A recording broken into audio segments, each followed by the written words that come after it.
کی بات یاد آ گئی. ریاض صاحب علامہ محمد بن احمد عبد العزیز العتبی نے لکھا ہے, میں نہیں کہہ رہا ہوں. وہ فرماتے ہیں میں روضہ رسول کے پاس بیٹھا ہوا تھا. توجہ سے بات سنیے, میں روضہ رسول کے پاس بیٹھا ہوا تھا. میں بتا رہا ہوں نا کہ صبر, جی ہاں, حضرت حسن کیوں صبر والے تھے کہ تربیت کہاں سے ہوئی تھی. ہاں, اور آج ہمارے لوگ, معذرت کے ساتھ بات کو میں سمجھا رہا ہوں, وہ فرماتے میں روضہ رسول پر بیٹھا ہوا تھا, اتنے میں ایک بدو آیا جس کو ہم کہتے ہیں دیہاتی پینڈو, وہ آیا. توجہ سے بات سنیے گا. اور اس نے قبر مبارک پر آ کر سلام کیا, السلام علیکم یا رسول اللہ. اور سلام کرنے کے بعد اس نے حضور سے کہا سرکار اللہ کا فرمان ہے, اللہ کا. جو کہتے ہیں حضور نہیں سنتے, میں کہتا ہوں تمہارا عقیدہ کیسا ہے یار, حضور نہیں سنتے. ہاں وہ تو سنا تو صحیح, تو سناتا بھی نہیں, گزر جاتا ہے, پھر وہ کہتا ہے نہیں سنتے ہے بھائی. جیسے ہم کہتے ہیں تو آ تو صحیح, پھر تیرا اکرام کریں گا. تو جا, سنا, جواب نہ آئے پھر شکوا کر.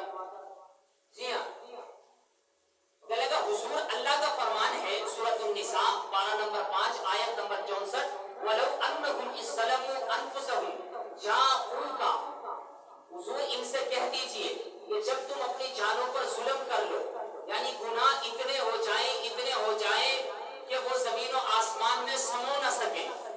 جاؤگا, تو یہ آپ کے دربار پہ آئے, تو یہ آپ کے دربار پہ آئے, آ کر کیا گئے, فاستغفر اللہ, آپ کے دربار پر آ کر اللہ سے معافی مانگے.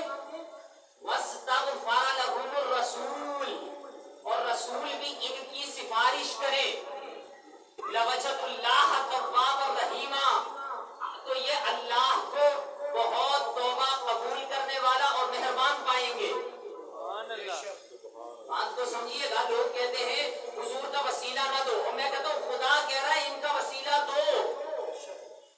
میں حدیث کی طرف نہیں جا رہا, حدیث میں میرے پاس 5 حوالے ہیں. حضور نے ایک نابینا کو کہا میرا وسیلہ دے کے مانگ رب سے. ہاں جی ہاں, حوالے میں دکھاؤں گا, لاؤ سامنے. بات کر رہا ہوں میں حدیث پر نہیں جا رہا, میں قرآن کی بات کر رہا ہوں. اللہ کیا کہہ رہا ہے, وَاسْتَغْفَرَ لَهُمُ الرَّسُولُ, آپ کے دربار پہ آئے.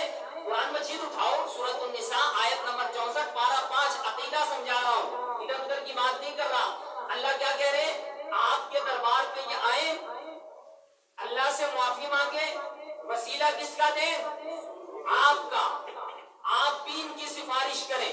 توجہ کرنا, حضور میں اس آیت بدو کہتا ہے, حضور اس آیت کی وجہ سے آپ کے دربار پہ آیا ہوں. توجہ, اس آیت کی وجہ سے آپ کے دربار پہ آیا ہوں. جئتک مستغفر للذنوب ومستشفع بک الی ربک, حضور میں آپ کے اور اللہ کے سامنے اپنے گناہوں کا اقرار کرتا ہوں. جی ہاں, اور آپ کو اپنا سفارشی بناتا ہوں اللہ کے دربار میں. آپ میری سفارش کریں. لوگ کہتے ہیں حضور زندہ نہیں ہے, کم وقت زندہ نہیں, تو بدو کیوں کہہ رہا ہے کہ آپ میری سفارش کریں. جی ہاں, بات سمجھیے گا, سفارش کریں آپ میری. وَمُسْتَشْفِعٌ بِكَ إِلَىٰ رَبِّكَ کے الفاظ ہیں. اور یہ کہنے کے بعد بدو نے بڑے خوبصورت اشعار پڑھے. علامہ عتبی کیا کہتے ہیں, بدو نے بڑے خوبصورت اشعار پڑھے. ان میں سے 2 شعر آج بھی روضہ رسول پہ لکھے ہوئے ہیں. ہاں, آج بھی لکھے ہوئے ہیں. اللہ ہم سب کو بار بار حاضری نصیب کرے.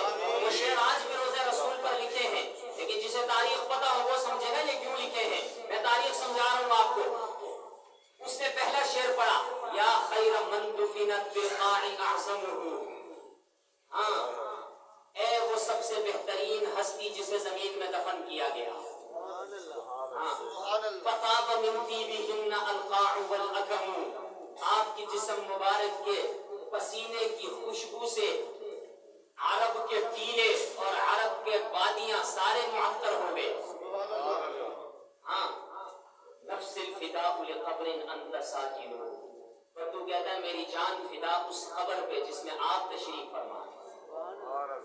ہاں, فیہ العفاف و فیہ الجود والکرم, اس میں پاکیزگی بھی ہے، اس قبر میں پاکیزگی بھی ہے، اس قبر میں سخاوت بھی ہے، اس قبر میں کرم بھی ہے، عطا بھی ہے۔ تو بچوں کہہ رہا ہے عطا بھی ہے، یا صاحب عطا بھی ہے۔ عطا کسے کہتے ہیں؟ دینا۔ معنی یہ کہ جو یہاں آ کے کہے پورا ہوتا ہے، دیتے ہیں۔ توجہ کیجئے گا، آگے وہ کہتا ہے انت شفیع الذی ترجا شفاعتہ، آپ ہی تو وہ ہیں، آپ ہی تو وہ ہیں، ان الصراط اذا ما زلت القدم، آپ ہی تو وہ ہیں جن کی سفارش سے ہم پورے صراط پار ہوئے۔ آگے وہ کیا کہتا ہے؟ وصاحباک فلا انساہما ابدا، یہ جو دو آپ کے ساتھی ہیں نا، جو آپ کے ساتھ آرام کر رہے ہیں، منی السلام علیکم ما جرى القلم، میرا سلام آپ تینوں پر جب تک قلم چل گئے۔ یہ شعر اس نے پڑھے اور پڑھنے کے بعد اپنے آنسو صاف کیے اور چلا۔ علامہ قرطبی فرماتے ہیں پڑھتے پڑھتے مجھے نیند آ گئی۔ کیا آ گئی؟ نیند آ گئی۔ توجہ کیجئے گا، پڑھتے پڑھتے مجھے نیند آ گئی، خواب میں حضور کی زیارت ہو گئی۔ سبحان اللہ۔ حضور نے کہا قطبی تم سو گئے ہو، اٹھو۔ توجہ، بات سمجھ آئے، خاموش نہ رہیے گا۔ اٹھو، اٹھ کر جا کر بدو کو کہہ دو تمہاری فریاد قبول ہو گئی، تمہاری پکار قبول ہو گئی، تم اپنی فریاد میں کامیاب ہو گئے، اپنی پکار میں کامیاب ہو گئے، ہم نے تمہاری سفارش کر دی، رب نے تمہیں